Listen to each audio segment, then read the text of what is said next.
You're listening to the Cryptid News Network with your anchors, Dave and Sarge the Destroyer. Good evening, anyone. Can't even get through it. Just Sarge, please. Sarge the Destroyer was my father. For today, Sarge, we're going to be the Cryptid News Network. Like I said, I had a pretty busy... Oh, no, I didn't say it yet on the show, but I sent it to you. It's been pretty busy the past week or so with like shirts and stuff like that. So I didn't get a chance to like really sit down and do an episode. But luckily for us, Sarge, there's been a bunch of weird shit happening lately. Oh, shit. Yes, there is. Yeah, so I figured we would do like a little... I'm going to call this episode CNN, Cryptid News Network. And we're just going to go over some news stories. But before we dive into all that, let me just do a real actual intro. Hey, everyone. Welcome to Cryptid Cocktail Party, a show where we have a few drinks, share a few laughs, take a dive into the unknown. I am your host, Dave, joined as always by my wonderful second host, Sarge the Destroyer. I don't want to call you co-host anymore. I feel like co-host doesn't give you the recognition you deserve. I am your also host. Yeah, you're my also. Hey, everyone. How you doing, bud? I was doing well until I found out I fucked up the episode before this by leaving a minute and a half of silence in there. Minute and a half might be a little... I might have... Yeah, but it was still a long time, though. Yeah. I was channeling Depeche Mode, apparently. Enjoy the silence. I will fix it so that you can actually listen to it if you skipped. There was a moment where I panicked listening. I was like, oh, no, he forgot to like put the episode after the intro. I thought he just put the intro. I don't know what the fuck happened. I mean, it took me a long time because I was like cutting out a bunch of bullshit that I put in there. So not that I put in there, but I was like a lot of vocal tics and annoying things. And so it took me about 4 hours, I feel like, to edit. Which is why you don't record at 8 o'clock at night, because I didn't finish until well after midnight. I was gonna say, I got your text. When I woke up the next morning, it was like 12:45, and you're like, well, it's all done and up. I'm like, all right, cool, man. Yeah, it was a little rough. And that's what happens when you use your hyperfixation to do a podcast episode. I mean, isn't that what all, I mean, not all podcasts, most of them are just about hitting women, but a good majority of podcasts, I feel like, are just people going on for hours about their hyperfixation. Yes. You know? Yes. I wouldn't say this what this one is, but it's close to it. I feel like it's close. Yeah. I like weird. So this is right up my alley, but I also have other interests. Okay. Cryptids aren't just who I am personality wise. No. But you're doing good. Either. I'm glad you're doing good. I'm doing great. How are you doing? You must be exhausted packing up all those t-shirts. I'm wearing mine. Yeah. They came out really good. I mean, I think so. I'm very happy with mine. The company we used, Lehigh Valley Apparel Company or something like that. I forget what. Yeah, it's Lehigh Valley Apparel. They did an awesome job. They're a local business. I've gone through them. Obviously, why not? But yeah, so far as I know, all of them have been delivered, and no one has had a problem with them yet. So it's awesome. And we were able to raise $2,917 for the Defending Our Neighbors Fund, which is fucking wild. Absolutely incredible. So thank you to everyone who ordered a t-shirt. Thank you to everyone who put 10 toes down and wanted to put their names on the shirt, because without them, it also could have been possible. But yeah, it's awesome. Thank you so much, everyone. Sarge. What's up? You ready to get into some news, dude? Yes. Hell yeah. Some of these are just like random shit that I came across. Others are not, but we got to get back into the news mindset. Agreed. All right. Might be hard for us. Oh. What were you saying? I was going to say it might be hard for us because we don't have a corporate overlord telling us to slob the president's knob the entire time. Oh, we can work that in somewhere. Okay. FCC, go fuck yourself. In Northeast Ohio, a series of reported Bigfoot sightings has drawn sustained attention from residents and local authorities after multiple individuals in Portage County described encounters with a large unidentified figure moving through the wooded and semi-rural areas. First reports began around, fuck, I can't, I'm going to stop doing the news thing. I really wanted to. I tried. It's not going to happen. I'm Ron Burgundy. Yeah, pretty much. So in Northeast Ohio, a series of reported Bigfoot sightings has drawn sustained attention from residents and local authorities after multiple individuals in Portage County described encounters with a large, unidentified figure moving through the wooded and the semi-rural areas. The first reports began appearing in early March 2026, and they were initially posted in local community forums. I'm assuming next door, because where else would you post something like that? And then what started as a single account, it gained traction pretty quickly as additional residents came forward describing similar experiences within just a couple of days. And then by midweek, there was at least around 10 separate sightings that had been documented across the same general region. Witnesses' descriptions, they're pretty consistent. Individuals report seeing a tall, upright figure. It's estimated to stand anywhere between 7 and 10 feet tall, covered in dark hair and moving quickly through the woods. It's Bigfoot, so it's always at the very edge of visibility. Yeah. Right, of course. Yeah. Several witnesses emphasized the speed of the figure, with one stating that it, quote, cleared the tree line faster than anything that size should be able to, end quote. And then in multiple accounts, there was the presence of a strong odor, either immediately before or during the sighting. Descriptions of the smell vary slightly, but commonly included comparisons to rotting garbage, decaying organic material, or a wet animal.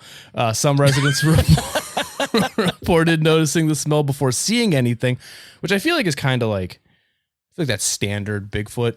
Yeah. Kind of, right? Yeah. You always smell it before you see it. The name of my erotic novel. We're going back to that now? All right. No, you had a better one. What was it?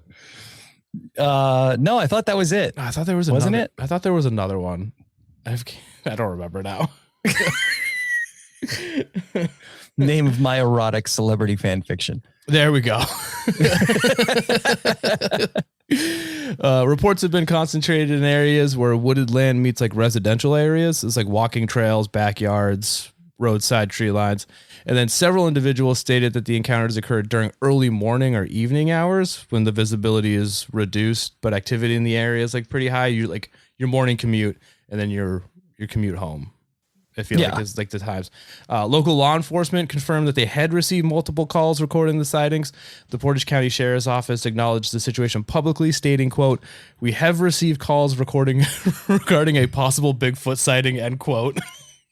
And then shortly after acknowledging the reports, the department posted a series of tongue-in-cheek updates on social media, including one stating that Bigfoot had been, quote, located, questioned, and released, and another.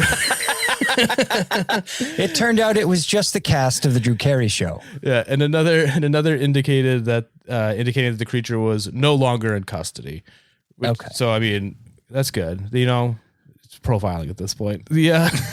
This is my kind of story. Yeah. Tall, dark, and hairy, just the way I like them. Name of my erotic novel. Boom. All right. Now, despite the volume of reports, there's no physical evidence, footprints, photographs, or video, nothing like that has been officially verified. Authorities have not announced any formal investigation beyond responding to those initial calls.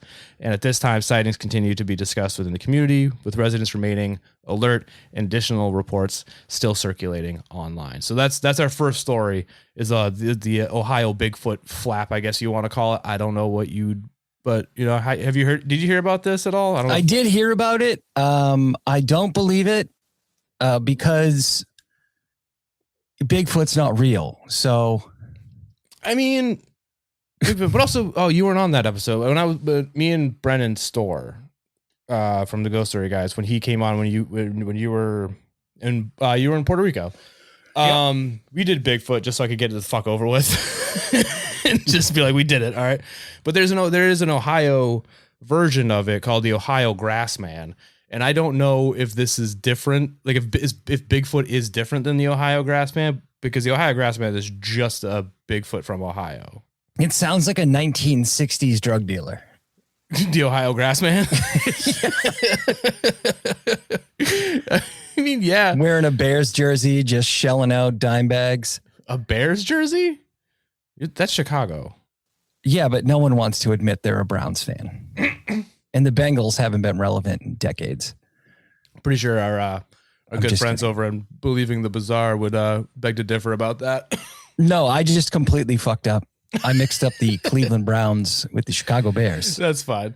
Oh, my theory, this Bigfoot sighting, it's just Tyler and Charlie on each other's shoulders and wearing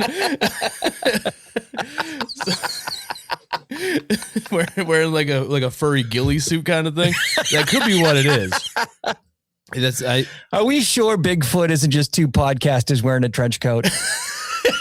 At this point, it probably fucking is, dude. All right, you ready to move on to our next story? So this one's kind of cool. Bring it. This one, I didn't even know. I literally just found this today. So across the United States, a newly circulated report attempting to quantify the likelihood of alien abductions has generated widespread attention after presenting what it calls, quote, alien abduction odds index. So this is like your odds of being abducted. Okay.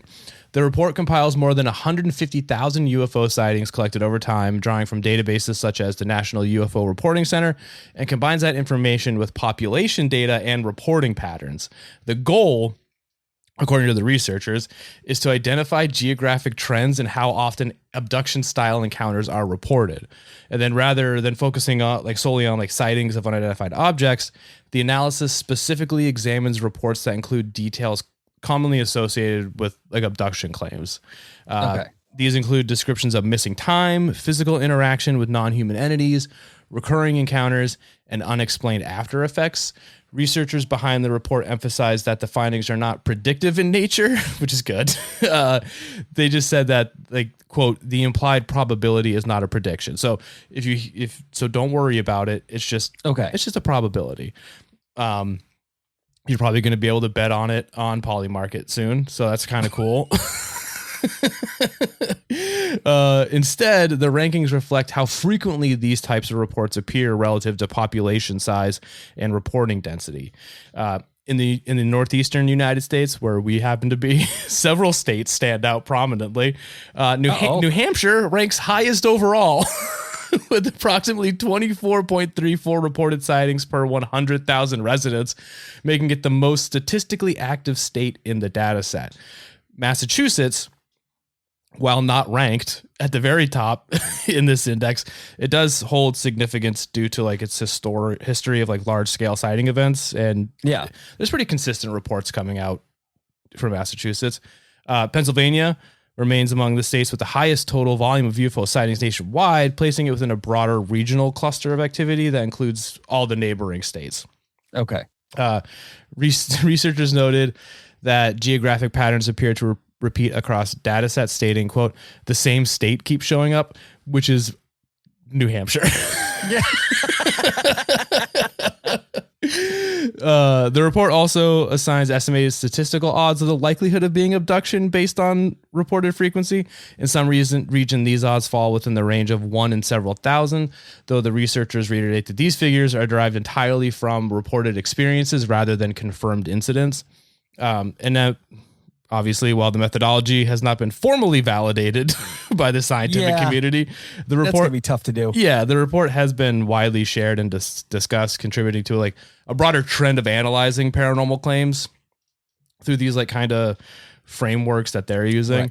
Right. At this time, no official organization recognizes these rankings as evidence of actual abduction risk. However, the framing of such claims in quantitative terms has added a new dimension to how these reports are being interpreted and discussed.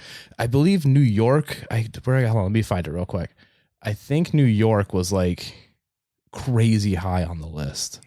That wouldn't surprise me all that much because New York's got a lot of open space. Yeah. Everybody thinks of New York as just New York City, but upstate New York is insane how vast it is. Yeah. New York ranks among the top 3 states in the country. Jesus. Yeah. So basically it's New Hampshire, New York, and then who the fuck knows? I don't see it on here, but yeah. West Virginia or something. I think it's fun that someone took the time to do all this. I think it's awesome. Yeah, right? I think it's really awesome. That's a lot of, and it's very in line with like how I feel about New Hampshire. I was on Threads the other day and somebody was like, yeah, New Hampshire is New England's cool uncle. And I was like, or it's the uncle that gives you a bunch of beer when you're 16 and then starts talking to you about chemtrails. You know what I mean? Yeah. Like that's the vibe New Hampshire gives off. That is for sure a New Hampshire vibe if I've ever heard one before. Like the government's trying to take your guns, but also aliens are going to take you. I'll try and find like an update on this because like I said, I didn't go through state by state. Right. So I'll try to find out where where Massachusetts actually sits on it because I don't know if they did all 50. I think they might have just been like these are the top, and then everything else is just kind of like by region of the country instead of like by states individually. But yeah, so if you live in New Hampshire, I found a weird database a long time ago that had alien UFO sightings, and the neighborhood that I live in actually showed up a number of times, more times than I felt comfortable with, given that this is a national database. It's just one person. It's probably just it could be. There's a big park near my house, and multiple sightings happen in this park of UFO activity. Just the UFOs, no reported abductions in this town. I guess we're like a flyover area when they're going up to New Hampshire to collect. Your Massachusetts is the Midwest of so basically they go from New York and then Massachusetts is the flyover state as it gets to got it exactly. I mean that makes sense. I get it. Yeah. Plus Massachusetts, depending on how you look at it, it's kind of like a runway. They probably just go straight across the middle, like just straight down. Exactly. I like it. I like that theory a lot. I guess my aunt on my dad's side had not an abduction situation, but her car was followed by a UFO. Okay. And she reported that the car completely died and the UFO flew over. I feel like that's like super common in UFO. Yes. Like you're either like your battery dies or like everything just starts going haywire inside. Like your electronics get all fucked up. I can't remember exactly where my father said she was, but I feel like she was actually driving in New Hampshire. God damn, dude. My state is a nightmare, dude. I love New Hampshire. It's one of my favorite places to go, but I wouldn't want to live there because I'm going to get abducted. See, what's weird is that like I grew up in New Hampshire, obviously. I was there for 30 plus years. I never saw you. Dude, I've never even seen a fucking shooting star. All right, let alone a UFO. You've never seen a shooting star? I know. My life isn't filled with whimsy, okay? It sucks. Okay, all right. But I live like 20 miles outside of Boston. I see them all the time. Yeah, I haven't seen it. It's probably just space trash, now that I think about it. Yeah, you're probably just seeing parts of fucking SpaceX rockets. Yes. But no, like I've never seen a UFO. Like my buddy Justin, co-host of the Cool Parents podcast, he's seen he has a really cool one. I'm not going to share it because it's not my story to share. But I know a few people who've had one. I'm like, what the fuck, man? Like, you guys aren't even that really into it. Why? I think you know what it is. Heartbreaking. It's just like how Henry Zabrowski always says it's because I want it too bad. It's the same reason why I've never seen a ghost. It's because I want it too bad. You want it too bad, yeah. And you're not going to see it. Yeah, it sucks. Yes. It's a bummer. I thought I saw one in Iraq, but I'm pretty confident it was just a drone. A ghost or a UFO? No, it was. I thought I saw a UFO, but I'm pretty sure it was just a drone. Probably. I was also sleep deprived at that point. When you were there, were like drones? They weren't what they are now. Yeah. No, I mean they weren't as advanced as they are now. But we had drones. We had we had something called a Scan Eagle. It was like a little airplane. Oh yeah. Oh. No, you know what we did. I remember now because Obama kept blowing up weddings. I remember that. Yeah, we had those, and they all looked like little airplanes. I don't think we had like the quadcopter ones. All the ones that I saw were they're called like Ravens or Scan Eagles. They're little tiny drones, and then of course we had the Predators and all that big shit. I feel like the quad ones those are like the ones where like you see like footage from them, and it's like they'll fly into a house and they'll look like a terrorist right in the face and then fucking explode. I'm like, that is the most terrifying, dude. I know, like that is not cool. Like that's too much. I feel like It's I don't too want much. you're like, because when you see that, you're like, oh fuck, like you know it's coming. It's like You it's like, see the look of terror on their face. And you're like, I don't like this. no, dude, I don't fuck want this that. at all. Yeah, because what are you gonna do? It's like stepping on a landmine. It's like Yeah. once you hear that click, you're like, well, It's over. it's either I'm dead or like half my body's gone and I'm walking Right. on my hands from now on. Like I'm Exactly. not trying to deal with that. Yeah. So, anyways, UFOs, they might abduct you. Look out for betting odds on Polymarket soon. All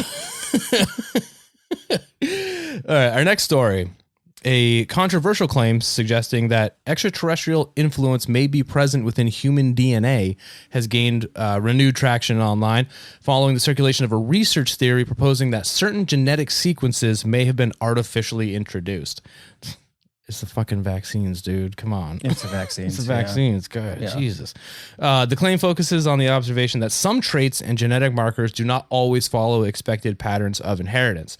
According to those promoting the theory, these irregularities raise questions about how specific sequences originated, leading to the suggestion that external intervention may have played a role.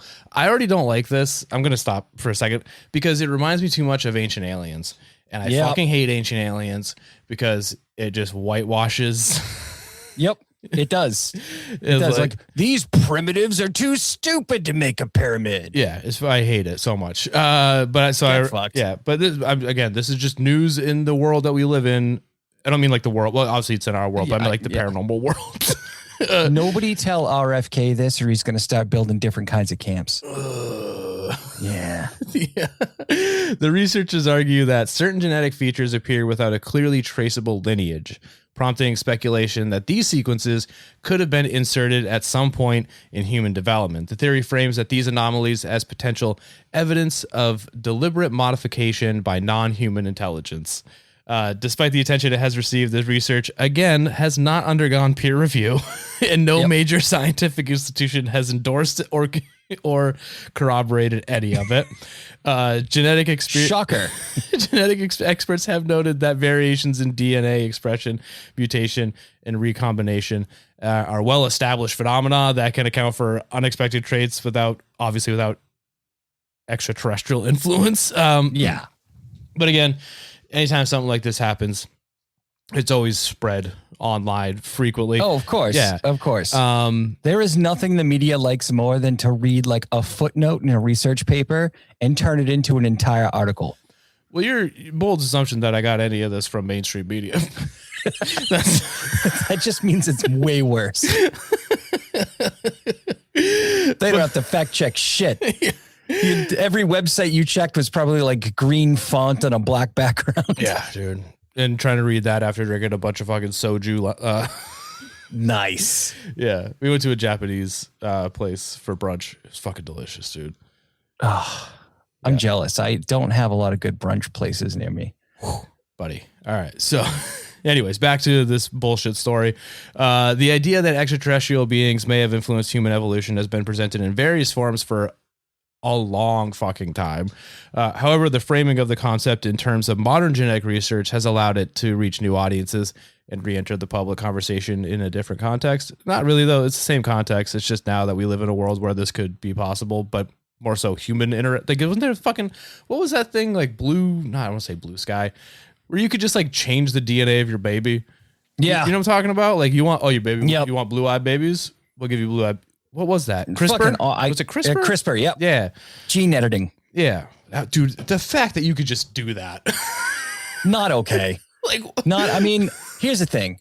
I would have liked to have been taller, but like, I'm not comfortable because what did you do to my DNA that I don't know about? Because like the way I looked at it is like, but also this is like, they did this shit like in their fucking garage, dude. Like this wasn't like, yeah, like it wasn't like a lab. Like these motherfuckers were just doing this. Yeah, but I'm saying like if you change one piece of the DNA, will that have a cascade effect? Like if they make you taller, is it also going to make like one toe extremely long? Like what about the hog, dude? Can I get like, what if I want to be hogged out? But the thing is, if they make that longer, would your nipples also be longer? You don't know. That's true. And I feel like we're not there yet where we can start seeing the effects of it. Right. Like we'll need this. This is a take time operation. I feel like it's going to be another X-Men situation. I think. Yeah. Like mutants will be walking among us. They'll be like blue-eyed and gorgeous, but they'll have like 47 toes on one leg.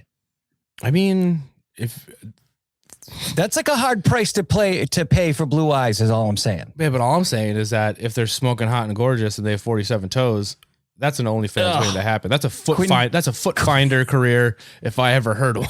Quentin Tarantino found his next muse. Oh shit. All right. So this is the last bit of the story and then we'll move on. At present, obviously, there is no verified evidence supporting the claim that non-human entities have altered human DNA. The theory remains unconfirmed, but continues to circulate due to its ability to reinterpret familiar biological concepts in a speculative framework. This story comes around once every like 3 years, so it's not anything new. It's if there are aliens here on Earth, it's octopi, octopus, octopi, octopods. Dude, anything that's fucking like in that like midnight zone where everything is fucking like that's all alien to me. Anglerfish. Yeah. I hate it. All of it. There's that fucking the 10 guild, 8 guild shark or whatever the fuck that eats once a year when a whale fucking hits the bottom. Yeah, then they just hang out. That's not normal. That's not I hate it all. Yeah. I hate it all. Yeah, okay. Well, you want to move on to something fun? Yeah. This is more conspiracy than anything, and I kind of dig it. Recent activity involving the registration of government web domains has drawn attention after it was confirmed that federal agencies secured the addresses alien.gov and aliens.gov. Jesus fucking Christ. What? Why does that bum you out? That's fun. You know what it is? It's those fucking Doge idiots. The ones that like didn't get laid off. They're still hanging around, just buying up shit and doing dumb stuff. Maybe. Well, they did say that. Well, I mean, they said it, but they were like, we're going to release alien stuff. Maybe this. Yeah. Maybe this. And they did not yet. All right. Have faith, Sarge. All right. This administration does not lead us astray ever. Right. That's why I paid $3.99 for gas today. Dude, it's $4.45. We're on. Jesus Christ. It's not great. The cheapest I found up here is $3.75. Now remember, it's $4.45 if you pay in cash. It's $4.55. Why did I go to Iraq? I thought we were supposed to have cheap gas prices after that. Dude, we took over Venezuela. Fucking, this should be cheap. We stole a country. Why is my fucking gas so expensive, dude? Boots on the ground. Boots on the ground. Boots on the ground. The registration was identified through publicly accessible domain tracking records and quickly gained traction online. The discovery comes at a time of heightened public interest in unidentified aerial phenomenon, as well as ongoing discussions regarding the release of previous classified government materials related to UFO sightings. We're never going to see that. Nope. At this time, no official statement has been issued explaining the purposes of the domains. There's been no announcement of a corresponding website, no indication of when or if the domains will be used. Also, that kind of sucks. Can like I guess you can't buy a .gov name unless you're the government, right? Like what if I wanted to buy alien.gov? Could I do that? I don't think so. I don't think you can buy a .gov unless you're the gov. That sucks. All right. And there's been no clarification regarding which agency initiated the registrations. Government domain registration is a common practice, often used to reserve names for potential future use or to prevent unauthorized parties from acquiring. Oh, so yeah, I could have. Fuck. Dude, I should have. Dude, you know how much money they could have paid me for that shit? Right. However, the specific terminology used in these registrations has contributed to increased public curiosity, particularly given the timing. The registrations coincided with continued efforts by various government bodies to address public interest in UFO-related topics, including hearings, reports, and statements acknowledging the existence of unexplained aerial encounters. While there is no confirmed connection between the domain registration and any forthcoming disclosures, the overlap in timing has led to increased attention and speculation. So for now, they're just two inactive, dormant domains, and then no one knows what they're going to be used for. But you're right. It probably is. It could be weird. It could be weird. It could be weird, but it could also just be like you said. Like it's just fucking, just people fueling. Like Alex Jones is probably going to fucking talk about this, that they did it. You know what I mean? Oh yeah, no. Alex Jones probably came twice just with us reading that. He was remote viewing our podcast. God. I don't know if is that one of the things he did? Was he? Oh yeah, no, he's into it. He believes it. I believe that. I got two more stories for you, Sarge. All right, let's go. In Varzinia, renewed attention has been focused on one of the country's most widely recognized UFO cases, as 2026 marks the 30th anniversary of the incident commonly referred to as the Varzinia alien. The case originated in January of 1996 when multiple witnesses reported seeing a strange creature in the city. Among the most widely cited accounts are those of three young women who described encountering a small humanoid being with brown, oily skin, large red eyes, and an unusual posture. In the days following the initial sighting, additional reports emerged, including claims that military personnel were present in the area and had recovered the creature. These claims were never officially confirmed, but became central to the narrative surrounding the event. The incident quickly gained national attention in Brazil and has remained a significant part of the country's UFO-related history. Over time, the story has been revisited through media coverage, documentaries, and public discussion. And in 2026, new projects examining the case have brought renewed focus to both the original witness accounts and the subsequent reports from the government that was involved. These recent explorations have revisited the timeline of events, the consistency of witness descriptions, and the way the story developed in the years following the incident. So they're celebrating the 30th anniversary of a little brown oily guy running around. I will say, you're in Brazil. There's a small man with red eyes with brown oily skin. Sounds like someone's just having a good time, dude. Just a sunburnt white dude. Yeah, he might have just used a little bit too much tanning oil. Yeah. I like that. That's fun. You want to see more brown guys with oily skin? Go to Revere Beach every summer. This is true. They don't even sit in the sand. They sit in the sidewalk in a lawn chair. Oh, that's fucking awful. You want to go get a roast beef, kid? I will say this story's pretty cool. We should probably do a full episode on it. I think we should at some point. I want to know more about this. It's good. All right. Are you ready for the top? This is our top story. For the top of the hour. This is our top story. What do we got? A viral story originating online has captured widespread attention after claiming that a man in Florida was found by authorities in a distressed condition and told officers he had been abducted by dolphins and forced to assist in the construction of an underwater city.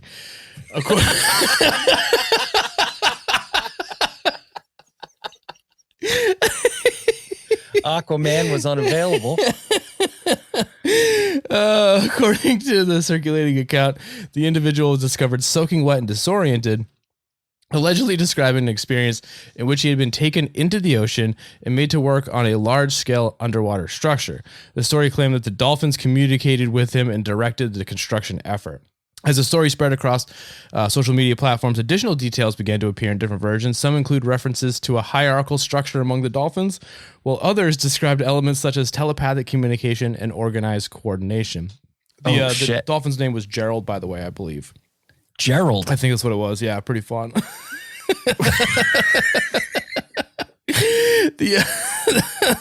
The format of the original post, which resembled a formal incident report, contributed to its rapid spread. Many readers initially interpreted the story as legitimate, particularly given that it's a Florida man story. Yeah.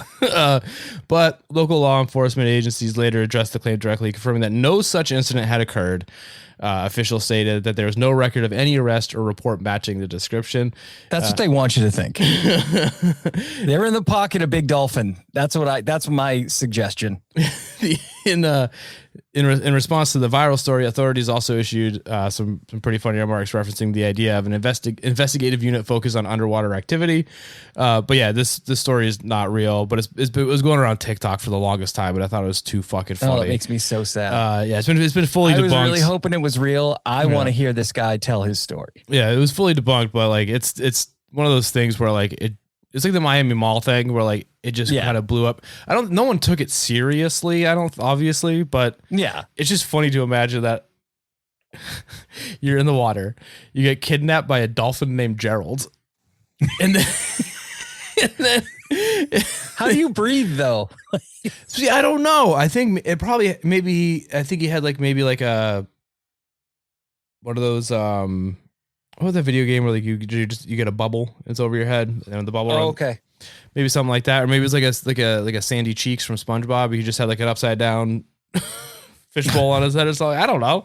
But yeah, Obviously, at this time, no evidence exists to support the claim and remains an example of how quickly fabricated narratives gain traction and develop into widely believed stories. I love how dolphins were capable to design and build a large structure, right? They didn't but build they it, he needed did. the guy. Yeah. For what? To like use the pliers because they don't have thumbs. Like I don't. It's probably a thumbs. It's a thumb situation. Yeah, that's clearly what it is. Yeah, that's all I got. That's all the for the first 3 months of the year. This is some of the news stories I found. I thought were pretty funny. Frankly, this is the only news that matters. I know. I feel like we should do this once a month. I think we need it.